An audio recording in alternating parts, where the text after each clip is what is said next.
తెలుగుదేశం, జై తెలుగుదేశం. నన్ను పరిచయం చేయమంటే మొత్తం స్పీచ్ ఇచ్చేసారు రామ్మోహన్ రెడ్డి గారు. గౌరవ తెలుగుదేశం పార్టీ జాతీయ అధ్యక్షులు చంద్రబాబు నాయుడు గారికి, గౌరవ పాలిట్ బ్యూరో సభ్యులకి, గౌరవ శాసన సభ్యులకి, సీనియర్లకి, జూనియర్లకి, రాష్ట్ర ప్రజలకి, ముఖ్యంగా నాకు ప్రాణ సమానమైన తెలుగుదేశం పార్టీ కార్యకర్తలకి నా హృదయపూర్వక నమస్కారాలు. ఆఫ్లైన్ అయినా ఆన్లైన్ అయినా హైబ్రిడ్ అయినా మహానాడు ఎప్పుడూ ఒక మాస్ జాతర లాంటిది. పసుపు పండుగనే మన మహానాడు. ప్రతి కార్యకర్త కాలు ఎగరేసుకుని నాది తెలుగు జాతి, నాది తెలుగుదేశం అని చెప్పుకునే వేదిక మన మహానాడు. నేషన్ ఫస్ట్ అనేది తెలుగుదేశం పార్టీ విధానం. మన దేశం మన బాధ్యత. అందుకే గౌరవ ప్రధానమంత్రి శ్రీ నరేంద్ర మోడీ గారు ఒక్క పిలిపిస్తే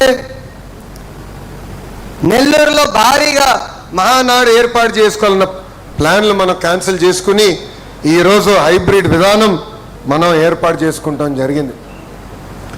హైబ్రిడ్ అనగానే టీమ్ 11 ఎగతాళి చేశారు. ఆ టీమ్ 11కి ఒకటే చెప్తున్నా, ముందు ముందు బ్యాటింగ్ చేసే బాధ్యత మా పసుపు సైన్యానిది. విశ్వవిఖ్యాత నట సార్వభౌమ స్వర్గశ్రీ నందమూరి తారక రామారావు గారు దేశానికే ఒక లెజెండ్.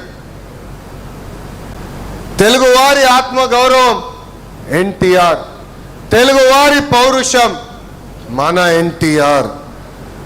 సినిమాల్లో కానీ రాజకీయాల్లో కానీ ఆయన ఏనాడు ట్రెండ్ ఫాలో చేయలేదు. ఒక ట్రెండ్ సెటర్ మన ఎన్టీఆర్. ఆయన రికార్డు బద్దలు కొట్టడం ఎవరి వల్ల సాధ్యం కాదు. దేశానికే సంక్షేమం పరిచయం చేసిన వ్యక్తి మన ఎన్టీఆర్.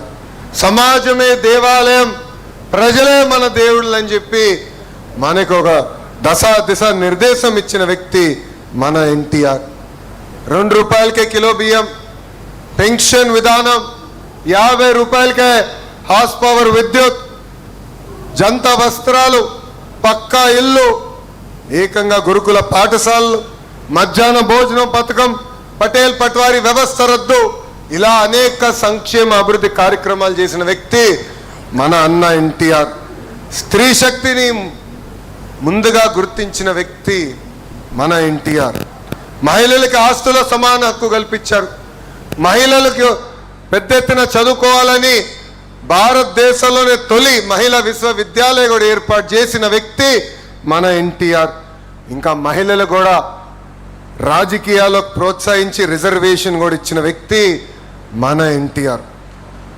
ప్రపంచంలో ఎక్కడికి వెళ్ళినా 3 అక్షరాల పేరు చెప్తే తెలుగు జాతి ఆనందపడుతుంది, తెలుగు జాతికి గుర్తింపు వచ్చింది. ఆ 3 అక్షరాలు ఏంటి? సిబిఎన్. ఆ 3 అక్షరాలు ఏంటి? గట్టిగా చెప్పాలి, సిబిఎన్. ఎందుకు చెప్తున్నానంటే చాలా మంది కుర్రోలు ఇక్కడ కూర్చున్నాం, వేదికమైన అనేక మంది యంగ్స్టర్స్ ఉన్నారు. పొద్దున్న లేచి దగ్గర నుంచి ఆయనతో పోటీ పడాలని ఒక తాపత్రయం మనలో ఉంది.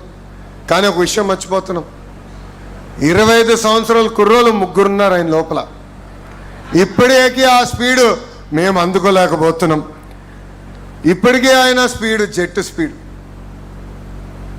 గతంలో కియా తీసుకొస్తే ఇప్పుడు ఫైటర్ జెట్స్ తీసుకొచ్చిన వ్యక్తి.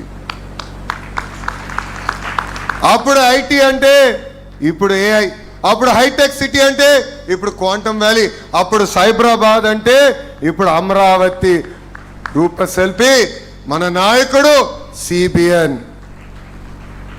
భవిష్యత్తును ఎప్పుడు ముందుగా చూసే విజనరీ మన నాయకుడు సిబిఎన్.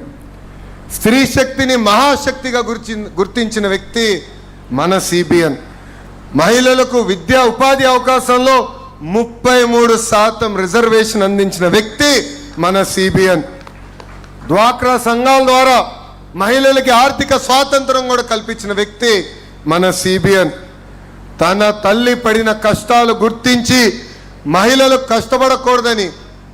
కష్టాలు పడకూడదని దీపం పథకం ద్వారా ఉచితంగా గ్యాస్ కనెక్షన్ కూడా అందించిన వ్యక్తి మన సిబిఎన్. మహిళల్ని బస్ కండక్టర్లుగా బస్సు డ్రైవర్లుగా కూడా నియమించిన వ్యక్తి మన సిబిఎన్. దేశంలోనే తొలి స్పీకర్గా ప్రతిమా భారతి గారిని కూడా నియమించిన గొప్ప వ్యక్తి మన సిబిఎన్. ఎవడైనా మహిళల జోలికి వస్తే తోలు తీస్తానని చెప్పిన వ్యక్తి కూడా మన సిబిఎన్. ఈ మధ్యన చూస్తున్నాం మహిళల జోలికి వెళ్తే ఏమవుతుందని. అర్థమైందా రాజా? తెలుగుదేశం పార్టీలో కార్యకర్తలే అధినేత. 2019 నుంచి 24 వరకు అనేక కష్టాలు మన కార్యకర్తలు ఎదుర్కొన్నారు. బయటికి రాకుండా తాళగట్టిన రోజులు, ఒక పోరాటం చేస్తే దొంగ కేసులు పెట్టిన రోజులు. ఏకంగా మీ లోకేష్ పైన 23 కేసులు పెట్టారు. వేదిక మీద నాయకులందరి పైన కేసులు పెట్టారు. కానీ ఆనాడే చెప్పాం, మాట తప్పం మడిమ తిప్పాం, మేము తగ్గేదే లేదని ముందరికి నడిచాం. మనందరం చూసాం, మెడపై కత్తి పెట్టి వాళ్ళ నాయకుడికి జై కొట్టమంటే జై తెలుగుదేశం, జై చంద్రబాబు అని చెప్పి ప్రాణాలు కోల్పోయాడు తోట చంద్ర. ఈరోజు నేను గర్వంగా చెప్తున్నా, తోట చంద్ర కొడుక్కి ప్రభుత్వం ఉద్యోగం ఇచ్చిన ఘనత కూడా మన ఎన్డీఏ ప్రభుత్వాన్ని. నామినేషన్ పత్రాలు లాక్కుని దాడి చేస్తే మీసాలు మిలేసి తొడగొట్టాడు మన అంజిరెడ్డి తాత. అంతేకాదు, ఏకంగా వైకాపా రౌడీల దాడిలో రక్తం కారుతున్న చివరి ఓటు పడే వరకు ఓటింగ్ బూత్లో నిలబడారు మన మంజుల గారు.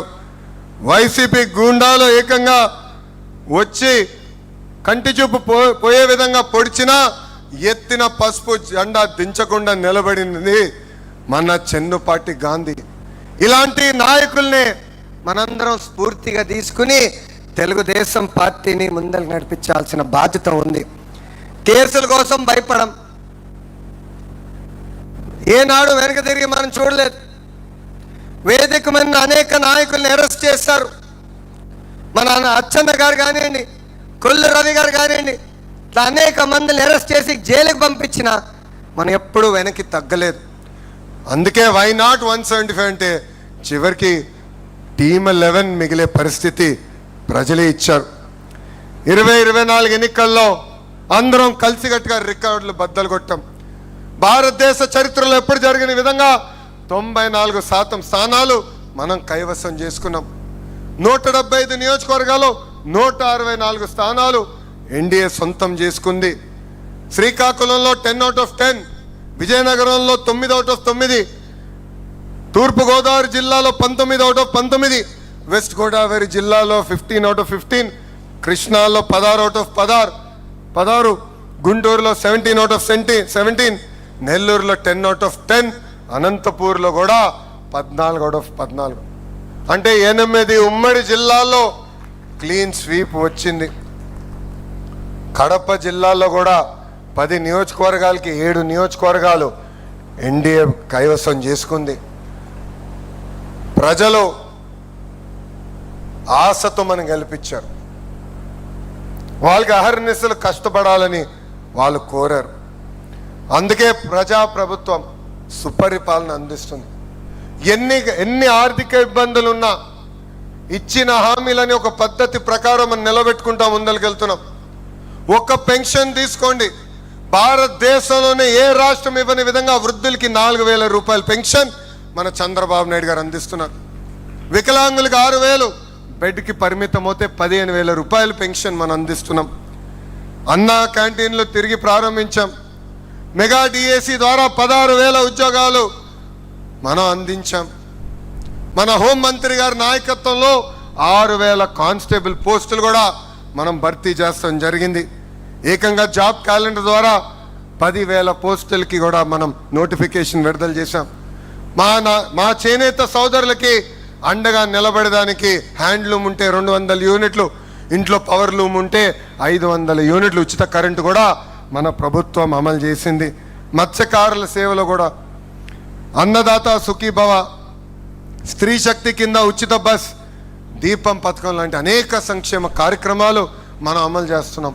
అంతేకాదు ఇంట్లో ఎంతమంది పిల్లలుంటే అంతమంది పిల్లలకి తల్లికి వందనం ఇచ్చిన ఏకైక ప్రభుత్వం మన ఎన్డీఏ ప్రభుత్వం.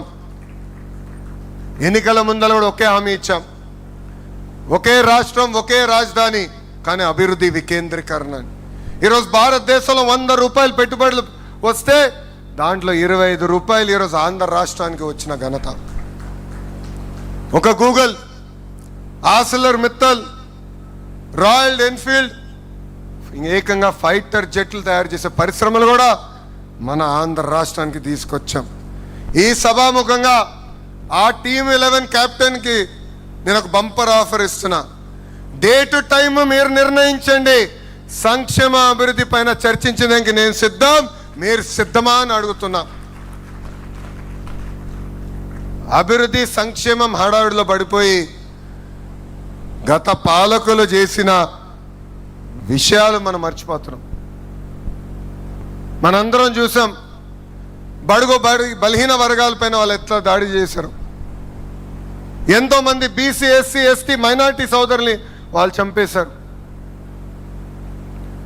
వాళ్ళ అక్కని వేధించని అడిగినందుకు అమర్నాథ్ గౌడ్ని ఏకంగా కిరోసిన్ పోసి ఆనాడు చంపేశారు.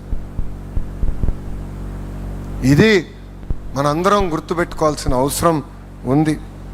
ఇంతేకాదు ఒక దళిత డాక్టర్ ఫేస్ మాస్క్ అడిగినందుకు సుధాకర్ గారిని చంపేశాడు. వాళ్ళ పార్టీకి చెందిన ఎమ్మెల్సీ ఏకంగా వాళ్ళ దళిత డ్రైవర్ సుబ్రహ్మణ్యం చంపేసి శవాన్ని కూడా డోర్ డెలివరీ చేశారు. నంద్యాలలో అబ్దుల్ సలాం మొత్తం కుటుంబం కలిసికట్టుగా వైకాపా నాయకులు వేధింపులు మేము భరించలేమని కుటుంబం మొత్తం ఆత్మహత్య చేసుకుంది. వైకాపా నాయకుడు కూతురు కన్నా వాళ్ళ కూతురికి ఎక్కువ మార్కులు వస్తుందని మిస్బా తల్లిదండ్రుల్ని వేధించారు. అది తట్టుకోలేక బుక్లో రాసి మరీ ఆ రోజు ఆత్మహత్య చేసుకుంది మిస్బా. ఇవన్నీ మనం గుర్తుపెట్టుకోవాలి. ప్రజల్లోకి తీసుకెళ్లాల్సిన